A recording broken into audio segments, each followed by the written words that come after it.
ষ্টুডিঅ'ত মই বৰ্ণালীৰ ৰাজবংশী। ধুবুৰীত চলিব বুলডোজাৰ। ধুবুৰীত মুখ্যমন্ত্ৰী উপস্থিত হোৱাৰ পাছতে এতিয়া কঠোৰ হৈ পৰিছে প্ৰশাসন।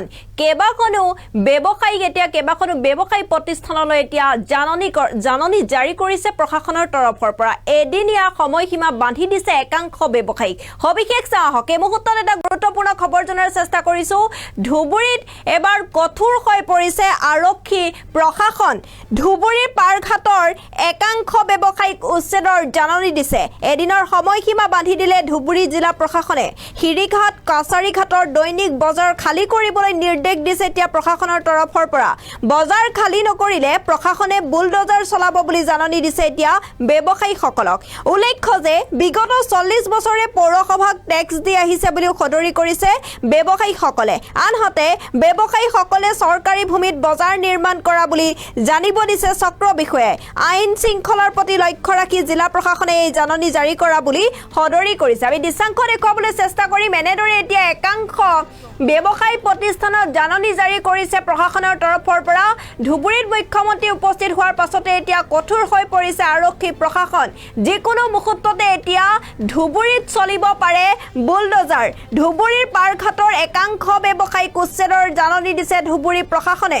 এদিনৰ সময়সীমা বান্ধি দিলে ধুবুৰী জিলা প্ৰশাসনে। হিৰিঘাট কাছাৰীঘাটৰ দৈনিক বজাৰ খালী কৰিবলৈ নিৰ্দেশ দিছে প্ৰশাসনৰ তৰফৰ পৰা।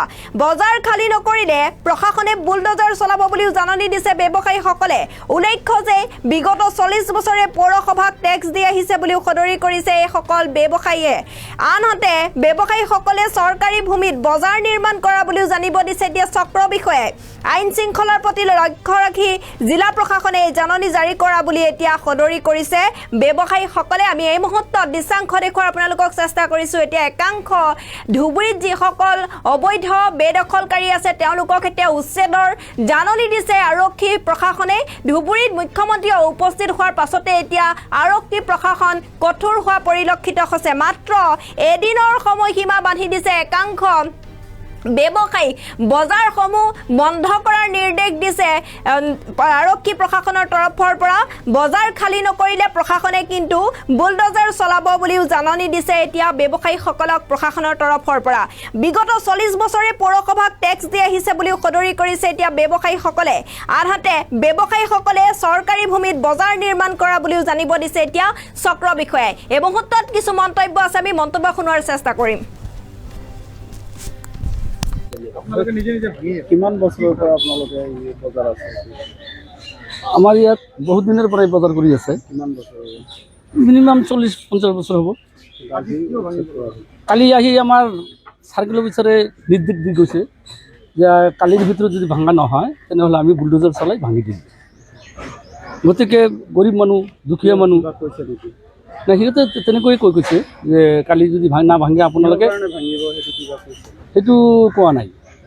কিহৰ কাৰণে ভাঙি দিব এইটো খাছলেণ্ড বুলি কৈছে, চৰকাৰী মাটি বুলি কৈছে। যাৰ ফলত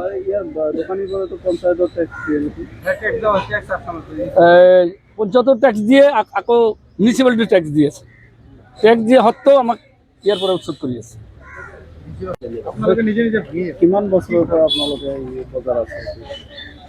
আমাৰ ইয়াত বহুত দিনৰ পৰাই বজাৰ কৰি আছে। কিমান বছৰ? মিনিমাম 40-50 বছৰ হ'ব।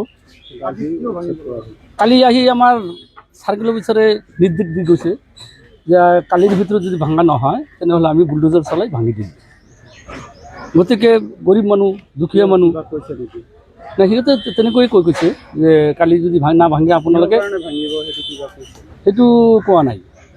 কিহৰ কাৰণে ভাঙি দিব এইটো খাছলেণ্ড বুলি কৈছে, চৰকাৰী মাটি বুলি কৈছে। যাৰ ফলত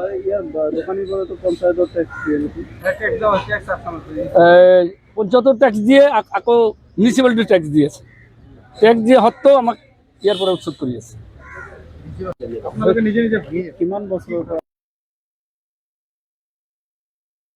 কোনখন অঞ্চলত কিহৰ ভিত্তিত?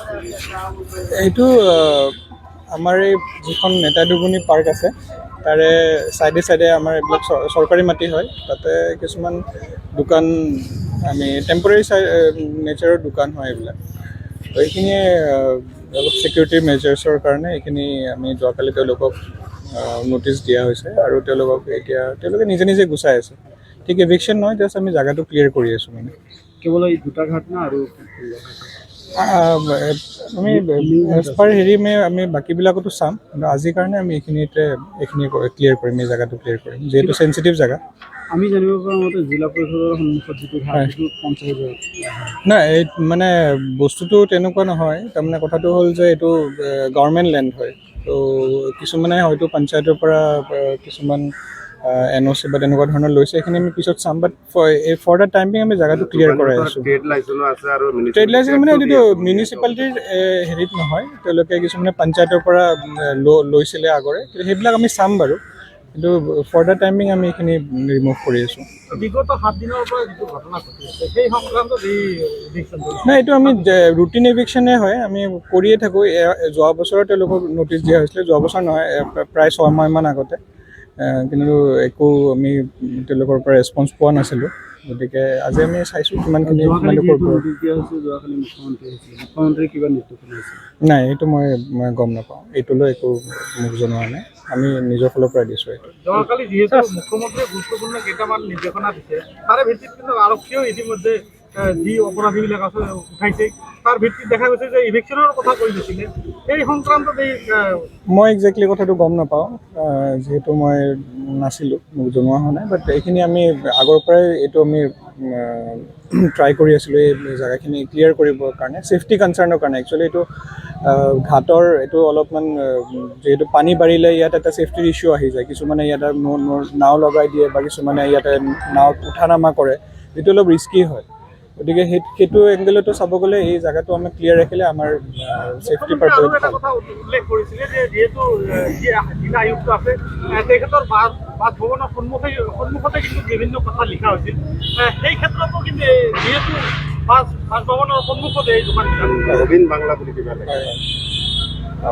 মই একজেক্টলি এইটো কথা লৈ মই ইমান গম নাপাওঁ। মই জাষ্ট এই জেগাখিনি মই ক্লিয়াৰ কৰিব বিচাৰিছোঁ, যাতে ছেফটি বিভিন্ন এংগেলৰ পৰা ছেফটিৰ কথা আছে, অকল সেইটো বুলিয়ে নহয়। চহৰখনৰ বিভিন্ন পদক্ষেপত এতিয়াও কোনখন অঞ্চলত কিহৰ এইটো আমাৰ এই যিখন নেতাদুগুনি পাৰ্ক আছে, তাৰে চাইডে আমাৰ এইবিলাক চৰকাৰী মাটি হয়। তাতে কিছুমান দোকান আমি টেম্পৰেৰী নেচাৰৰ দোকান হয় এইবিলাক। তো এইখিনিয়ে অলপ ছিকিউৰিটি মেজাৰ্ছৰ কাৰণে এইখিনি আমি যোৱাকালি তেওঁলোকক নটিচ দিয়া হৈছে, আৰু তেওঁলোকে নিজে নিজে গুচাই আছে।